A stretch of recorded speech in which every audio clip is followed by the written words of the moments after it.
यह हमारे इतिहास का न केवल दुखद बल्कि लज्जाजनक अध्याय भी है। उनकी बुरी नज़र न केवल हमारे भूभाग पर, धन संपदा पर, बल्कि स्त्रियों पर भी रहती थी। नमस्कार मित्रों, हमारी स्त्रियों को भोगने की उनकी लालसा से इतिहास अटा पड़ा है। सामान्यतः ऐसा माना जाता है कि यह सिलसिला 712 ईस्वी में मोहम्मद बिन कासिम की सिंध विजय से शुरू हुआ, लेकिन वास्तव में ऐसा नहीं है। गुप्त काल में हूणों ने आक्रमण करके रामगुप्त की पत्नी ध्रुव स्वामिनी की मांग की थी। ध्रुव स्वामिनी तो उन्हें मिली नहीं, कुत्ते की मौत जरूर मिली। यह मौत देने वाला योद्धा और कोई नहीं, चंद्रगुप्त था, जो आगे चलकर चंद्रगुप्त विक्रमादित्य के नाम से विश्वविख्यात हुआ। यह ध्यान देने की बात है कि प्राचीन काल में भारतीय स्त्रियों को छीनने की प्रवृत्ति यदा कदा ही दिखती थी, लेकिन पूर्व मध्यकाल से विशेष करके 712 ईस्वी में मोहम्मद बिन कासिम की सिंध विजय के बाद इसमें बाढ़ सी आ गई। भारतीय स्त्रियों को प्राप्त करने व भोगने की एक ऐसी अदम्य लालसा हमें दिखाई पड़ती है जो मानवता के नाम पर कलंक है, एक पिशाच वृत्ति है।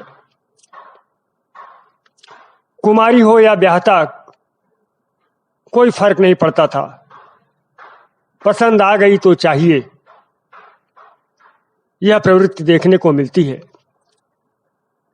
बल्कि ब्याहताएं तो ज्यादा ही चाही जाती थी, क्योंकि इससे हमारे आत्म गौरव पर प्रहार होता था, हमारे स्वाभिमान पर प्रहार होता था, हमारी आत्मा पर चोट होता था। हाँ दोस्तों, हमारे आत्मगौरव को, हमारे स्वाभिमान को हर संभव तरीके से नष्ट करने का प्रयास किया गया। फिर चाहे वह हमारे मंदिरों को तोड़ना हो, हमारी संस्कृति को कुचलना हो, या हमारे मर्यादाओं को भंग करना हो।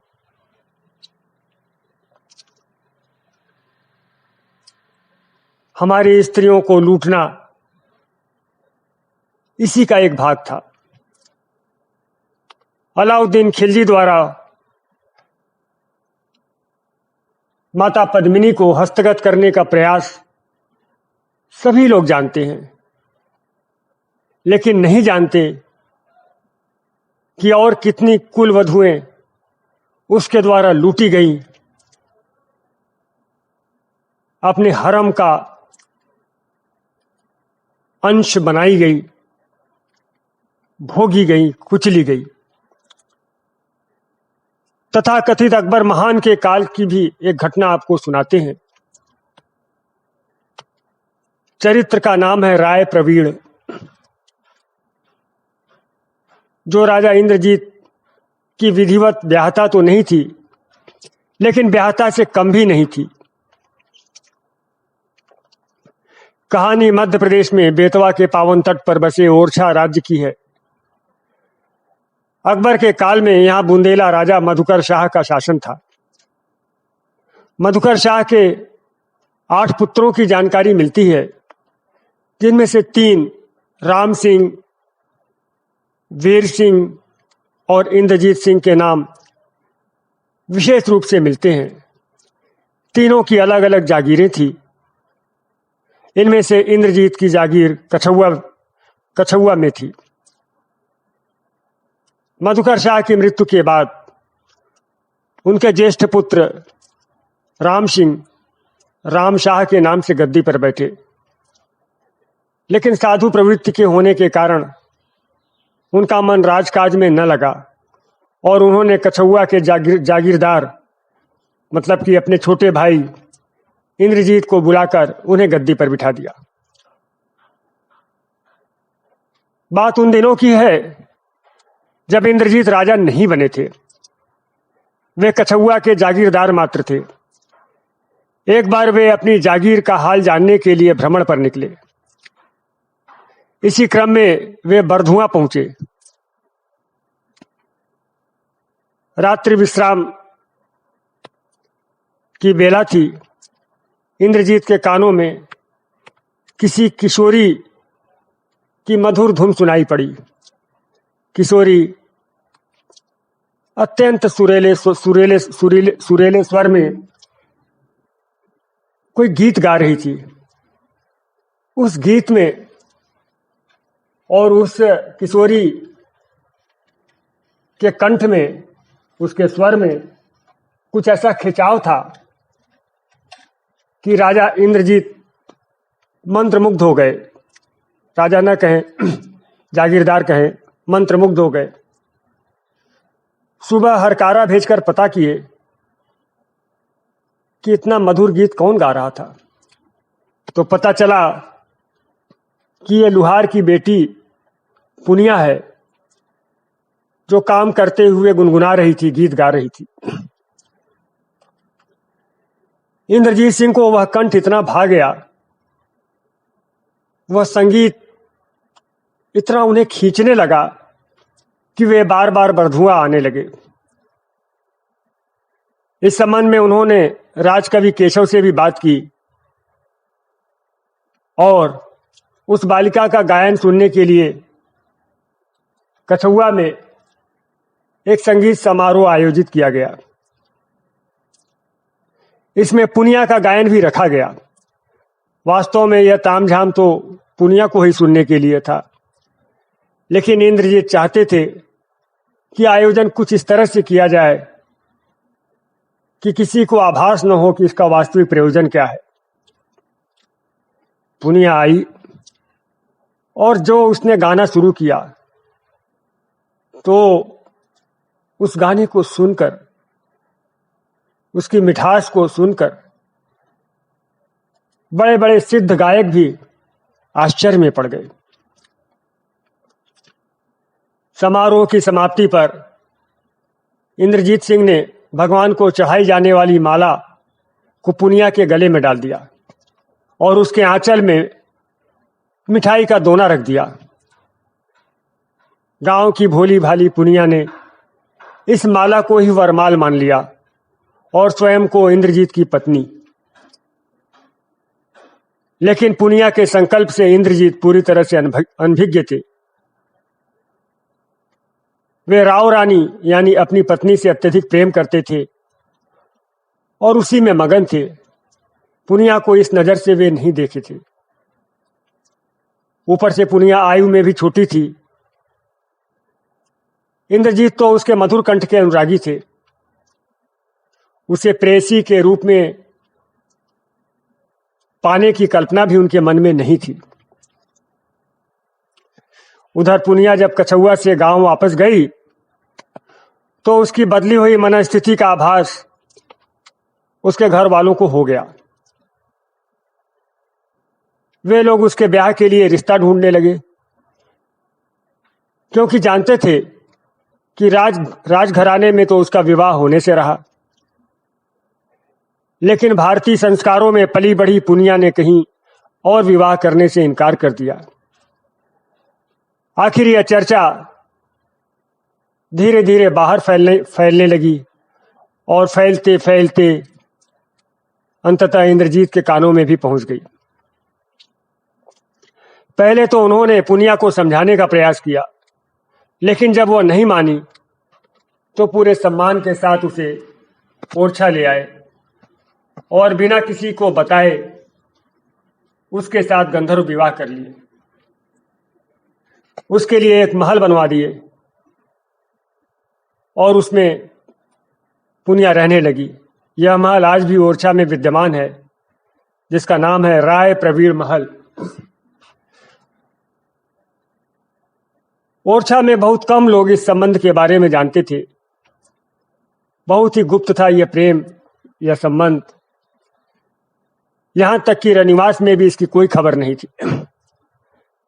राजा इंद्रजीत ने पुनिया की संगीत साधना व शिक्षा का दायित्व महाकवि केशव को दिया। जैसे हीरा तराशने पर वह आभा से भर उठता है, वैसे ही केशवदास के सानिध्य में पुनिया के भीतर की कवयित्री, गायिका और नर्तकी भी निखरने लगी। वह आशु कवि थी, अर्थात तुरंत कविता बना सकती थी। इसके साथ ही उसका रूप भी दिनों दिन शुक्ल पक्ष के चंद्रमा की तरह खिलता जा रहा था। नृत्य, संगीत व काव्य के क्षेत्र में उसकी प्रवीणता देखकर केशवदास इतने प्रभावित हुए कि उन्होंने उसे राय प्रवीण नाम दिया। पुनिया भी केशवदास को पितृतुल्य मानती थी। मित्रों, प्रेम एक सुगंध है जो 7 दरवाजों के भीतर भी पहुंचता है। धीरे धीरे इन बातों की सूचना रनिवास तक भी पहुंच गई और राव रानी को भी पता चल गया कि नए महल में कोई बालिका आई है और वह फूलबाग की पाठशाला में शिक्षा ग्रहण कर रही है। पता नहीं राव रानी के माध्यम से या अन्य किसी के माध्यम से, जैसे भी राय प्रवीण की चर्चा अकबर तक पहुंच गई। उसका रूप, उसका गायन, उसकी विद्वता, उसकी कला, उसका नृत्य, इन सब के बारे में सुन करके अकबर के मन में उसे भोगने की लालसा जाग उठी। बादशाह था, ओरछा का राज्य उसी के अधीन था। ओरछा के जो राजा थे वो मुगलों की अधीनता मानते थे, तो उसने ओरछा नरेश के पास संदेश भिजवा दिया कि राय प्रवीण को तत्काल उसके दरबार में पेश किया जाए, नहीं तो उन पर 1 करोड़ स्वर्ण मुद्राओं का अर्थदंड लगाया जाएगा। इंद्रजीत क्या करते? एक ओर बादशाह का आदेश, दूसरी ओर उनकी प्राणों से प्रिय राय प्रवीण। कुछ समझ में नहीं आ रहा था, लगातार परेशान रह रहे थे। आखिर उनकी परेशानी से अवगत होकर राय प्रवीण ने उन्हें एक कवित्त सुनाया। वो कवित्त सुनिए आप। आई हो बूझन मंत्र तुम्हें, निज शासन सो सिगरी मति गोई। प्राण तजौ की तजौ कुल कानी, हिये न लजौ लजिहें सब कोई। स्वारथ औ परमारथ कौपथ, चित्त विचारी कहो अब कोई। जामे रहे प्रभु की प्रभुता, और मोर पतिव्रत भंग न हुई। मतलब ये कि उसने इंद्रजीत से कहा, आप परेशान न होइए, बिल्कुल निश्चिंत रहिए, मुझे अकबर के दरबार में भेज दीजिए और विश्वास कीजिए मेरे प्राण चले जाएंगे लेकिन कुल की मर्यादा भंग नहीं होगी, मेरा पातिव्रत्य भंग नहीं होगा। राजा इंद्रजीत प्रवीण को जानते थे, उसके संकल्प को जानते थे कि वह मरते मर जाएगी, लेकिन किसी पर पुरुष को अपने को स्पर्श नहीं करने देगी। लेकिन फिर भी उनका मन उसे अकबर के दरबार में भेजने के लिए मान नहीं रहा था। भले ही हिंदू रीति रिवाज से प्रवीण उनसे ब्याही नहीं गई थी, लेकिन उनके मन मंदिर में वह पूर्णतया एक पत्नी के रूप में प्रतिष्ठित थी। लेकिन समस्या यह थी कि अकबर जैसे शक्तिशाली बादशाह से टकराने की क्षमता भी उनमें नहीं थी। आखिर प्रवीण के काफी समझाने पर वे मान गए और अपमान का घूंट पीकर केशवदास के साथ उसे आगरा दरबार में भेज दिए। दरबार में अकबर ने उसे देखा तो देखता ही रह गया। ऊपर से कला का वरदान, विद्या का वरदान उसके चेहरे पर गजब की आभा थी। हालांकि अकबर के हरम में स्त्रियों की कमी नहीं थी, लेकिन अधीनस्थ की पत्नी को हस्तगत करने की लालसा उसके भीतर बलवती हो उठी। उसने प्रवीण पर दबाव डाला, प्रलोभन दिया कि वह इंद्रजीत जैसे छोटे से राजा को छोड़ दे और शहंशाह अकबर की रानी बन जाए। तब प्रवीण ने तत्क्षण उसे एक कविता सुनाई। बिनती राय प्रवीण की सुनिए शाह सुजान, जूठी पाती भखत है बारी बायस स्वान। अर्थात, हे बादशाह, मैं तो जूठी पत्तल हूं और जूठी पत्तल तो कुत्ते, कौवे और सियार खाते हैं।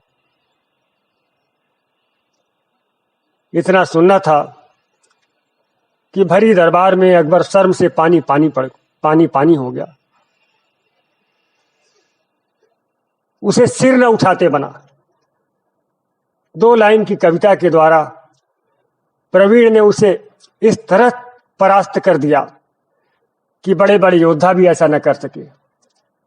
उसने प्रवीण को ओरछा वापस भेज दिया। लेकिन जब तक प्रवीण ओरछा वापस पहुंचती तब तक बहुत देर हो चुकी थी। अपमान की ज्वाला में जलते हुए राजा इंद्रजीत ने अपने प्राण त्याग दिए थे। ओरछा पहुंचकर जब प्रवीण ने राजध्वज को झुका देखा तो सन्न रह गई। सारी बात जानकर वो दौड़ती हुई बेतवा के तट पर भागी। इंद्रजीत की चिता अब तक ठंडी हो चुकी थी। उसने चिता से चुटकी भर राख उठाई, उसे अपनी मांग में भरा और बेतवा मैया की गोद में कूद गई। मित्रों, प्रवीण के साथ इतिहास ने न्याय नहीं किया है।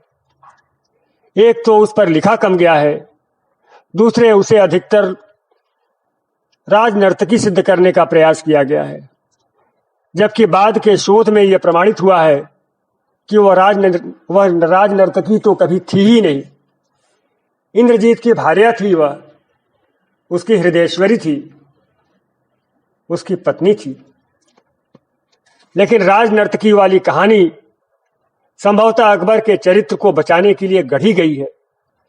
यह समझाने का प्रयास किया गया है कि अधीनस्थ के दरबार की नर्तकी को अकबर अपने दरबार में रखना चाहता था। That's it. क्योंकि अकबर यदि किसी की पत्नी को हस्तगत करने का प्रयास करते दिखाई देता तो उसकी तथाकथित महानता पर भारी बट्टा लगता। तो ठीक है मित्रों, ये रही राय प्रवीण की गाथा। आपको कैसी लगी प्लीज कमेंट करके बताएं। अच्छा लगा हो तो प्लीज लाइक करें, शेयर करें। मित्रों, फिर से निवेदन है, चैनल को सब्सक्राइब कर लें। फिर मिलते हैं। नमस्कार।